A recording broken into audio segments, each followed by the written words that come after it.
Hi, my name is Lucy Dark. I'm one of the midwives at Bournemouth. And I'm Susie Wright, and I'm a Poole community midwife. We're here to talk to you today about labour. So we're going to follow on from the session that you may have already watched, which is recognising and supporting early labour. This is the bit we're going to cover now is what you might hear called established labour. So your contractions are coming nice and regularly now. They're coming in waves, lasting for about a minute, with maybe a minute, maybe two in between. You may have been examined by your midwife and been told that you're maybe 4 centimetres, maybe more. And this is the part of your labour where you're in your chosen place of birth. So you may still be at home, but with a community midwife with you, or you may have chosen to go into a birth centre, or you may be in the hospital setting. And we're going to cover today all of that right up until the point where you're ready to give birth to your baby. And then that will be the next session after this. So just going to bring up my PowerPoint now and I'm going to talk to you about what we're going to cover today. So feel free to pause this at any time. Make sure that you're comfortable and relaxed. Grab a cup of tea. We're going to talk to you today about choosing where you're going to give birth, a bit about the role that the hormones play in your labour, what's actually happening to your body during labour, and what you can actually do to help the process along. We're going to touch on monitoring your baby, and then we're going to go through some coping strategies and some options for pain relief as well. So I'm going to come back out. So looking first of all at where you're choosing to have your baby. Now that might actually depend on what's going on in your pregnancy.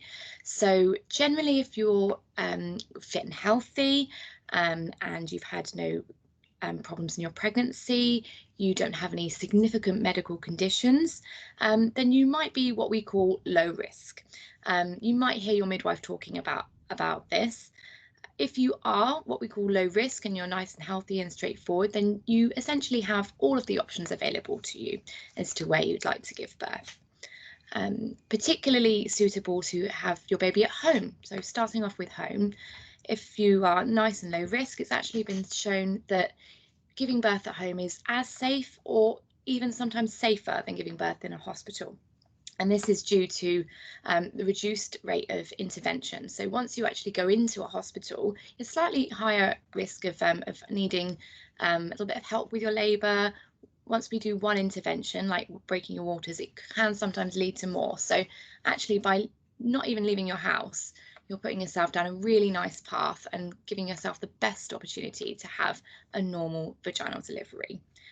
Not only that, you're in your own environment where you feel nice and comfortable and relaxed and in control. You've got your own sofa, your own bed, your own toilet, where you feel comfortable and relaxed enough to release and let your body go. So there is a lot to be said for giving birth at home. The downside of that is if there is any concerns that come up in your labour at all, if we're worried about anything, we may advise that you need transferring into hospital, and that will be by ambulance. Now, we don't just pack you off, the midwife will go with you and support you and transfer you until you're in a room, you've got another midwife looking after you, they've handed over and given them all the information, and usually at that point is when your midwife will then leave. And your partner will, if your partner can drive, would be advised to drive, because obviously they'll need to drive back again at some point. And if they don't, they can go in the ambulance with you. Okay. At the moment, there is no delays to our ambulance services across Dorset as of today. Obviously, this can change and we will keep you updated if there are any changes to that. But we're still offering a full home birth service. So the next step up would be an alongside birth centre, so like the Haven unit at Poole. So at the Haven unit, it's again a home from home environment. It's designed to look nice and friendly and relaxing, and it is again run by midwives. So although it's alongside, which means it's on the same site as a consultant unit where the doctors are, it is slightly separate and it is run just by the midwives. There are birthing pools as well. 3 out of 5 of the rooms have birthing pools.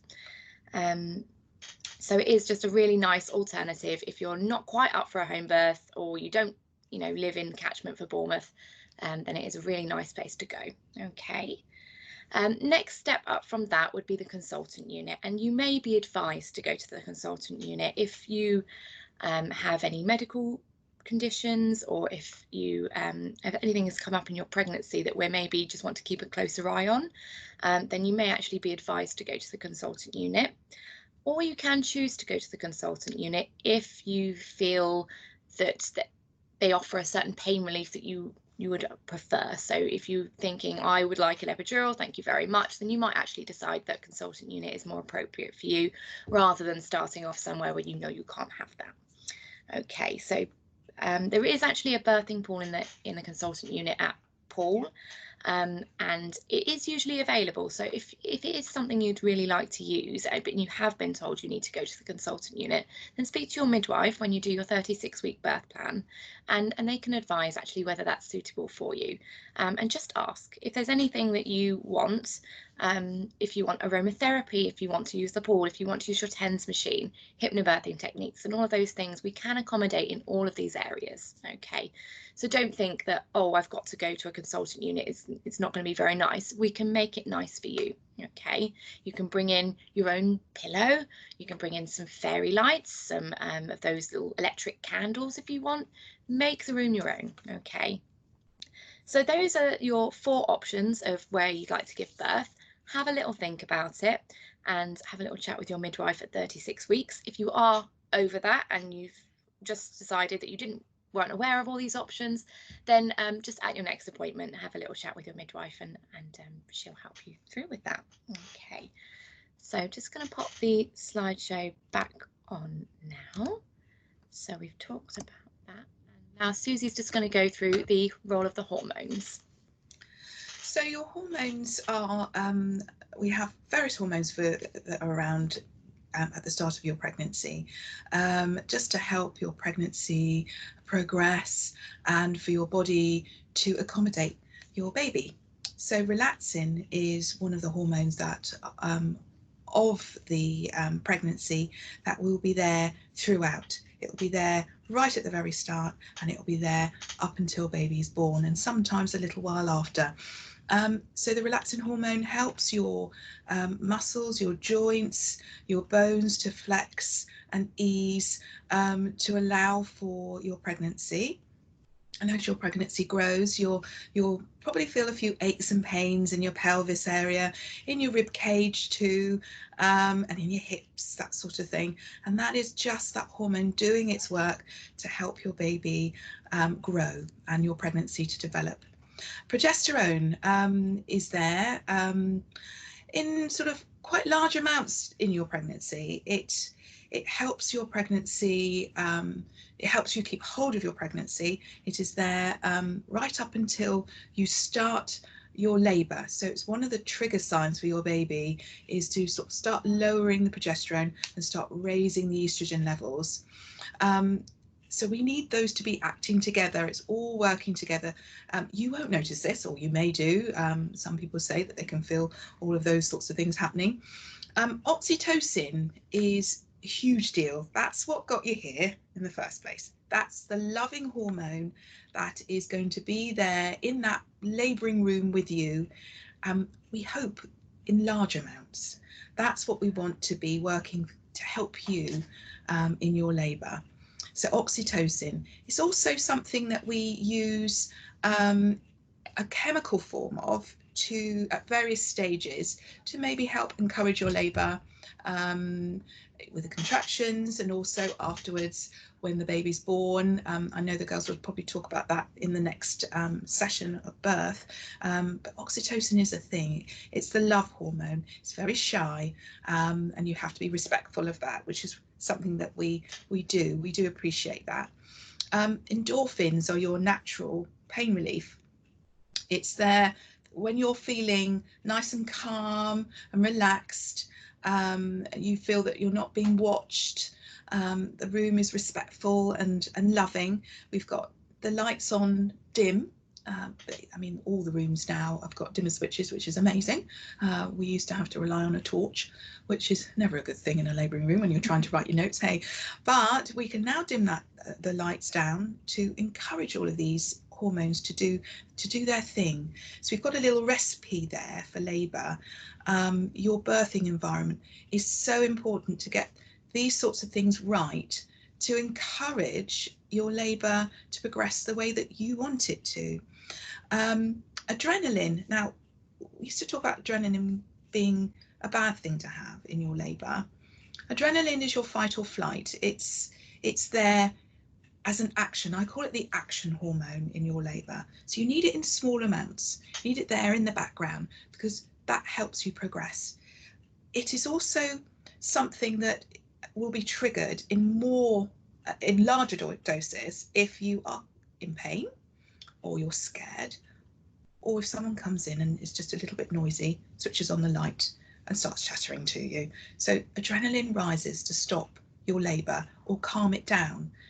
So before you head on into the hospital, you may find that you are labouring really nicely at home, which is why we are very pro home birth, aren't we, Lucy? We all say stay at home as long as you can because your labour will just progress the way that you want it to. It will trigger adrenaline as you arrive into hospital. It's a natural thing. It's supposed to happen because your body is going to protect you and your baby. So that's how it does that. You're vulnerable at that stage in your labour. So we want it there, but just not in large amounts. We want that oxytocin to be there in huge amounts when you arrive. Prolactin will start increasing during your labour. That is a hormone to help trigger your body to start producing the colostrum. So that's your milk. That will help you if you've chosen the option for breastfeeding, if that's something that you wish to do, which we can help you with afterwards. So your birthing environment has to be calm, loving, respectful, dimmed, low-level lighting, private and warm. Tricky, the privacy, I would say, when you arrive into hospital, but it is manageable. You know, we are respectful of that. And if we are talking too much, which sometimes we do, just tell us to shh and we'll move and we'll leave. For you to have that privacy and get your oxytocin flowing again. There are other things, you know, that we will be talking about to help all those sorts of things, to keep your room at the way that we want it to help you. And we'll talk about that a bit later. So the idea when you're heading on into this more active part of your labour is that we want periods of rest with periods of moving around. We don't want you at the first, you know, instance of a contraction is pacing around frantically because your labour started. You will run out of steam. Your body has to rest, just as your baby will. You'll feel your baby move during your labour. How they manage to do that, I would never know, because my goodness me, they're going through labour with you. But you will find that they will be moving, they will be resting, and they would be encouraging that whole process with you. They work with you. So you have to do the same. We want you moving around. We want you upright as much as possible, just to sort of encourage gravity to help with your labour. But we also want you to rest a little bit. So in between your contractions, when you have that moment or two to take a breath, it's just have a rest. So I've just shown a few positions there for you. There is a picture of a labouring room. Ignore the lighting. That's just for the purposes of the photograph, I think, but you can dim the level. So if you see the lady at the bottom there with her, the bottom picture, sitting on a birthing ball, which is fixed. We have those on the Haven Birthing Suite, and I believe you may have those too at Bournemouth. There's the bed there, because obviously some mums would like to use their bed in whatever way they would like to use it. They do move, they do go up and down, they do change. You can turn them into birthing chairs. You can raise the back of the bed up so that you can kneel on that to protect your knees and things. We have mats, we have pillows, we have all sorts of things to make things comfortable for you. You can sit on the loo. Lots of different positions to get in, just to encourage your baby to work with your body and give your baby some space to be born. So these are just a few ideas onto why we would suggest being upright rather than reclining back. Now, if you've been watching Warm Born every minute, they'll all generally on a bed, aren't they? Legs Us midwives, we are shouting at that screen, please get up, please encourage her into a more upright position. If you're reclining, then your body has to push uphill. You have to, it's just more uncomfortable, there's less room for your baby, your sacrum is squashed and your baby's squashed. It's uncomfortable, it's more pressure. You've got to work more hard, you know, it's more hard for your body to actually to work with the contractions. So using the standing, not sure about the squatting, but you know, standing and kneeling positions, you've got gravity there. The weight of baby's head has an even pressure on your cervix, so that it results in a smooth and more even dilatation. It can be quicker as well, being in that position. Leaning forward, your uterus will tilt forward with the contraction to help encourage your baby into the pelvis and out. So it's more efficient. There's less resistance and it works with the mechanisms of your pelvis as well. Less weight on your major blood vessels. You've got more oxygen, giving your baby some wonderful oxygen to you've got less risk of upsetting baby in that way. Your sacrum, which does have to flex and move, is able to do that. If you're sitting on it, it can't move. And your pelvic joints, they do have a little flexibility there, which helps to funnel your baby through, just gives your baby more space. So that's the reason for choosing your upright positions.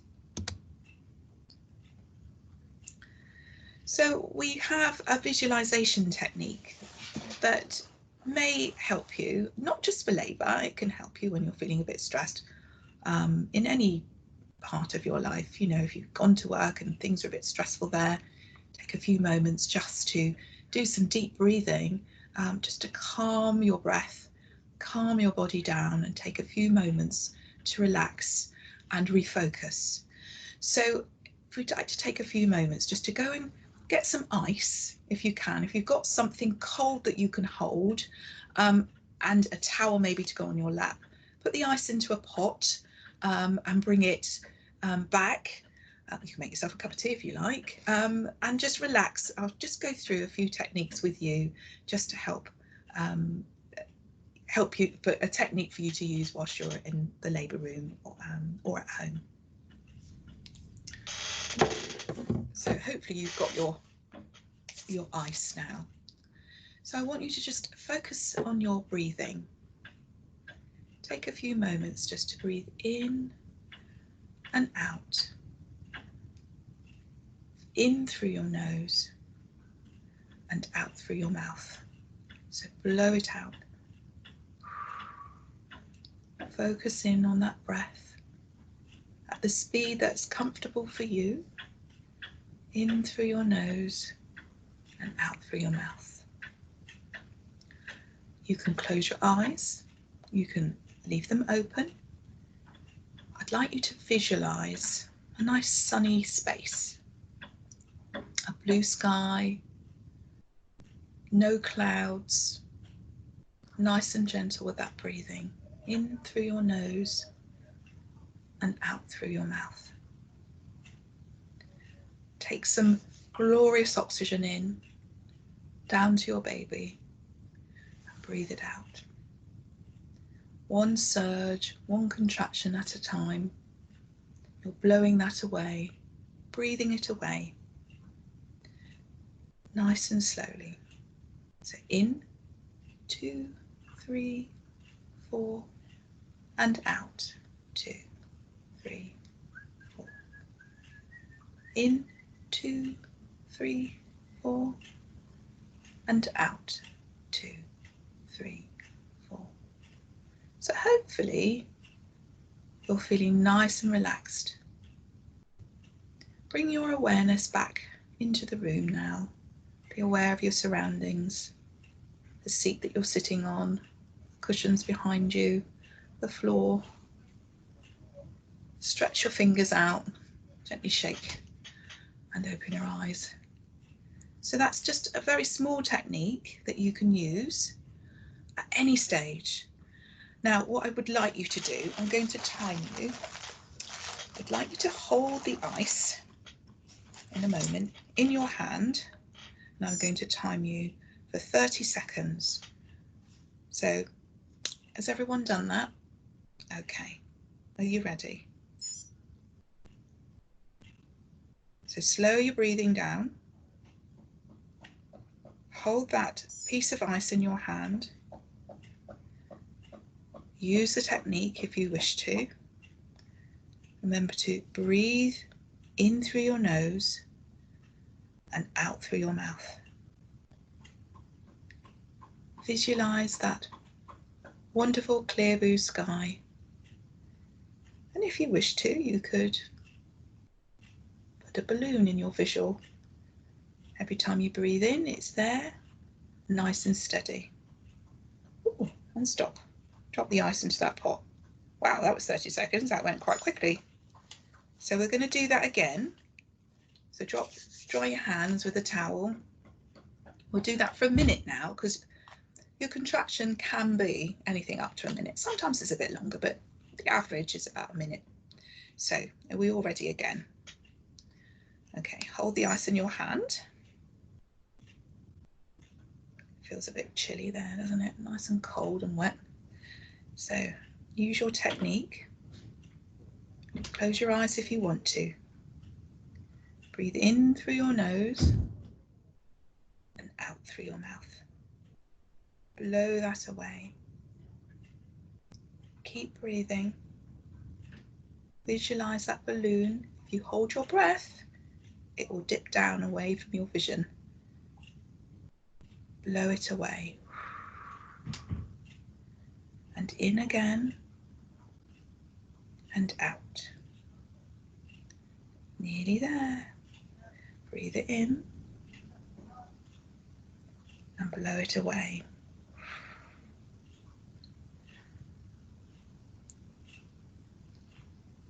And that's it. That's a minute. Drop that away. Dry your hands. Get them nice and warm. Just a simple technique. Remember, if you are breathing in that way, you will get a dry mouth. So remember to take some sips of water as well. Hopefully that will help you. So we've got a few slides that are coming up now. Your senses. So using some techniques just to sort of encourage you at home or in the hospital.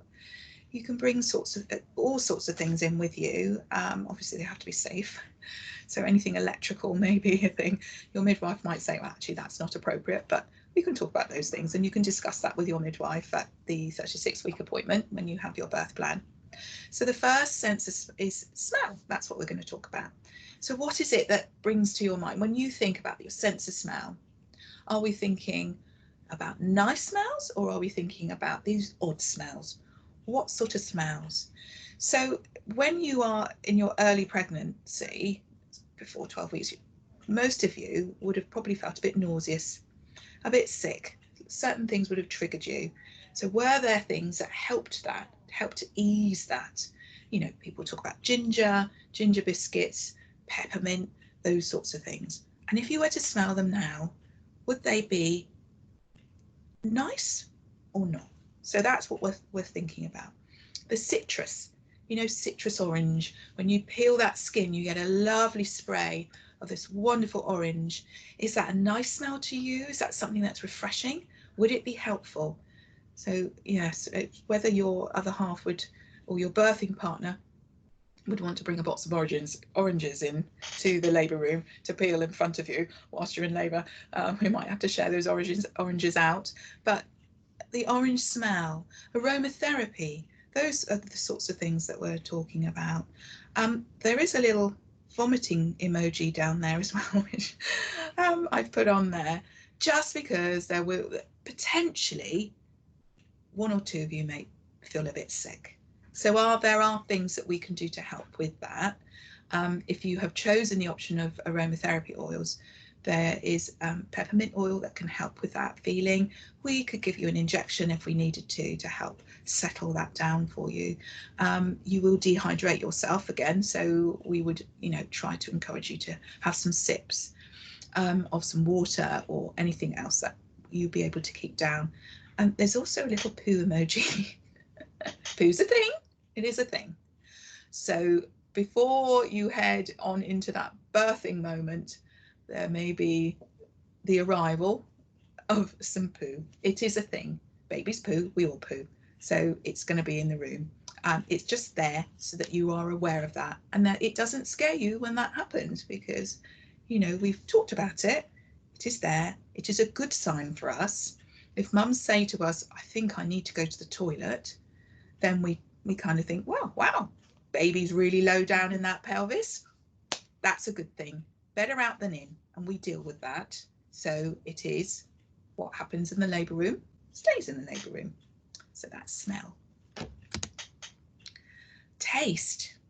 What would you like to taste when you're in that labour room?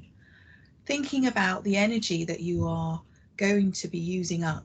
You will be kind of running a marathon without running a marathon. So your birthing partner is there as your little champion, feeding you through your labour marathon, if you like, through your challenge, through this wonderful part, this journey, feeding you to give you that energy, give you something to drink to keep you hydrated. So there's water. I'm not sure about fizzy water. Some women say that actually it's helpful. Some women say that actually the bubbles make them feel a bit, you want to burp. So do you want to have all that that wind there? Possibly not. So maybe flat drinks. Drinks such as watermelon, you could put, you know, you can nibble on the watermelon. There's bananas there. It's whatever takes your fancy. We've got chocolate there. That's a good time to have your chocolate. Wonderful energy from chocolate. There's honey that you can have. Possibly not the gummy bears. I've put those on there, but you'll be chewing on those and you may not want to be chewing on anything. You just want quick acting, something that's in your mouth quickly and out. You don't want anything left in there. So Kentucky Fried Chicken is probably not a good thing to be having. It smells, and yeah, everybody is in that, in the, you know, they can smell that. Everyone can smell that. Possibly not a good thing. Granola bars, you can make your own. You could buy them. Fruits, labour gels. There's all sorts of things out there now. So just pick a few things that will work for you. So that's taste. Hearing. So when you come into the labour room, come into hospital, or we see you at home, you've invited the midwife into your home, we would like to listen into baby, if that's okay, and just check that you're all right, that your body is coping well with being in labour. So there's a few things we'd like to do. So I've put a picture in there of a lady. She's standing up. We don't have to have you on the bed, look. You don't have to be on the bed for us to listen to that baby. You can be in any position, and we will listen. You could even be in the pool and we can listen to baby in the pool. We have kit and caboodle that will help us with that, and we bring all that with us, or it's available in the room at the hospital. Would you like to listen to some music during your labour? Bring some headphones with you. Put a big playlist on your iPad, your iPhone, your smartphone, whichever you've chosen. Some good sounds that make you smile, sounds that will chill you, calm you down, others that might make you smile or laugh, anything to distract you. And when we're talking, we should be softly talking to you, not too loud to disturb you, asking lots of questions. We don't need to do that. Just nice and peaceful, nice and private. We shouldn't be chitter-chattering. Is there anything else you want to add to that, Lucy? Yes. So that's hearing. Sight. So there's a few things there. I've put the home environment. There's a picture of a lovely home birth there. You've got two midwives. There's always two midwives attending you when you're at home. There's a midwife who will be writing in your notes, and another one who will be the lead, taking the lead, watching and caring for you and your birth partner. So we have a birthing pool at home. Fits quite nicely in that room there. I don't know how big that birthing pool. Yeah, it's possibly a big room, isn't it? No, she's got the bed, she's got the soft lighting. I remember what we said about your birthing environment. It has to be nice and soft, private. Get that a lot. You achieve that at home. There's a picture there of a hospital room showing a lady on a birthing ball and having the electronic monitoring there. So that's something you might see, maybe something you need or your baby needs. So it is available, and we do have the wireless option at Pool if you need it. Some of you may already be aware of that. The electronic monitoring that we do is attached to a machine, and it does a trace. It shows a trace on a graph of your contractions and your baby's heart rate as well. So it's monitoring. So you may see that. There's also the blood pressure cuff. There's also a mum there using all sorts of parts of the room to help her in her labour. She's keeping upright. The room lighting is not great, but you know, here's what, you know, there we are. Now you might also see us in, depending on where we are when you go into labour. At the moment, we are wearing gowns and masks, aren't we? Yes, there we are. We might be wearing those when you arrive. Who knows? Hopefully you'll be watching this and it'll be some other time in the year when we don't need to, but we may be wearing a gown, we may be wearing our gloves, we may be wearing our visors, we may be using a mask. So that's just something that you may see. So that's sight. And touch, really quite an important one. That's to reconnect you. That oxytocin loves touch. So you don't have to be touched by anybody. It could just be you touching something that helps you to refocus and connect. There are stress balls that you can use. You'll be touching that. You may want to hold somebody's hand, and that's absolutely fine. Anything to sort of reconnect you with your labour and help your adrenaline to dampen down and your oxytocin to rise, and then your endorphins will kick in, your natural pain relief when you're feeling calm and pain-free, or as pain-free as you can be. You may not want anyone touching you, actually. I was like that in my labour room. I didn't want anyone touching me. Just being there sometimes is enough. Just having that person there with you, quietly attending, may be all that you need. So it's just being aware of that. Also, we should be only touching you if you consent to that. So there are various things that will help us help you to choose the appropriate pain relief for where you are in your labour. So we may have to touch, we may offer you a vaginal examination just to see how far dilated your cervix is.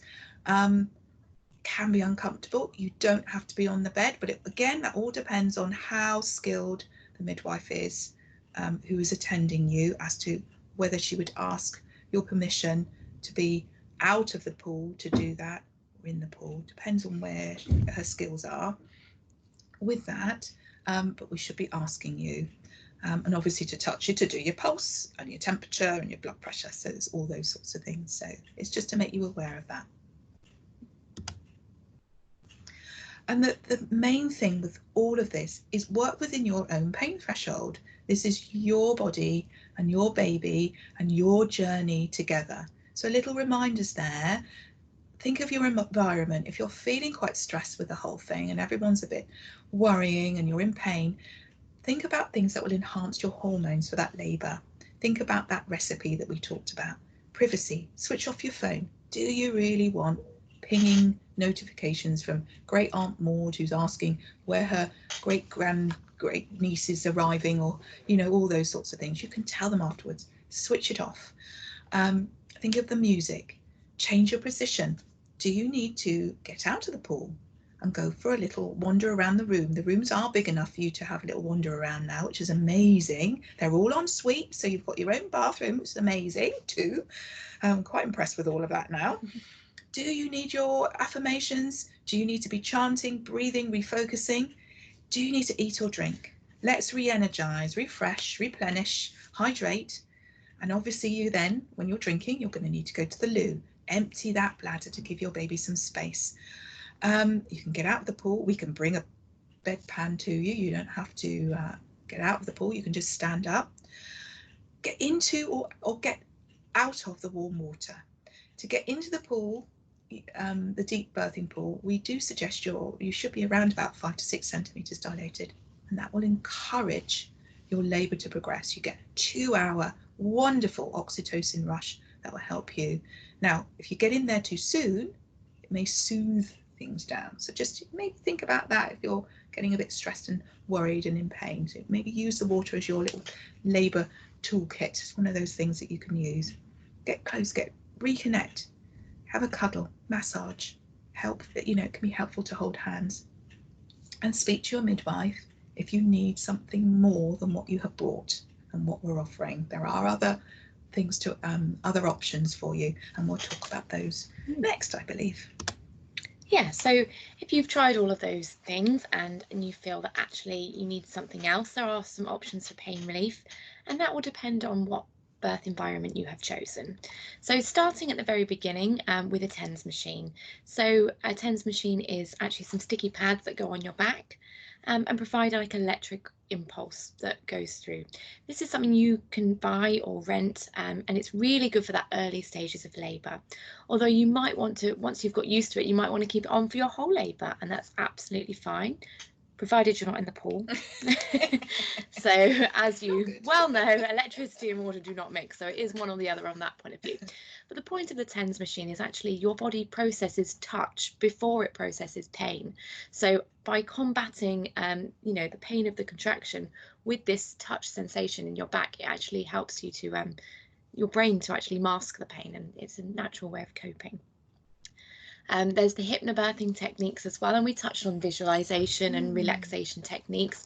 There is a separate video that's on the website about hypnobirthing as a little introduction. So really choosing that visualization and breathing techniques can really help just increase those endorphins and your oxytocin level to get you through. Aromatherapy is an option in all of the places of birth, so we can bring it to your house. We have it at Bournemouth, we have it on the Haven, and we also have it on delivery suite as well. We have aromatherapy oils that are going to help with the pain, help to calm you, some for sickness, as Susie already mentioned, but also we've got some sneaky ones in there as well, which can increase your contractions. So actually, if we think that your contractions have maybe tailed off a little bit, maybe due to changing birth environment or some sort of trigger like that, we can actually use our secret blend to get your contractions going again. So we do have those. So just ask, and if there is any smells you don't like, or that's absolutely fine, we won't use them. Or if there's a particular oil that you really do like and it would help you, then just tell us, we'll use that. So we've talked a lot about using the water. Actually immersing yourself in deep water is one of the best pain reliefs that there is. It really helps you to combat with the pain, so it's a really good one to go. Or if you're at home, a bath, a shower, that sort of thing. So moving more into the kind of medical forms of pain relief, the first one we have is gas and air. It might be called Entonox to you. You might hear us using that phrase. And that's like laughing gas, really. It's not going to take the pain completely away, but it's going to give you a method of coping. It's going to calm your breathing down. You're going to be focusing a lot throughout your contraction on this breathing in, breathing out slow. So even if it doesn't work itself, you've got that, but also it does help to lift your mood a little bit, make you a little bit more relaxed, maybe a little bit giggly. There is the downside a little bit that it does sometimes make people feel sick, only usually for the beginning, for about 20 minutes. So if you can just power through, then it does tend to go away after that. The next option is pethidine. So we don't offer pethidine at home, but we do have it at the Haven and at Bournemouth Birth Centre, and of course on the delivery suite.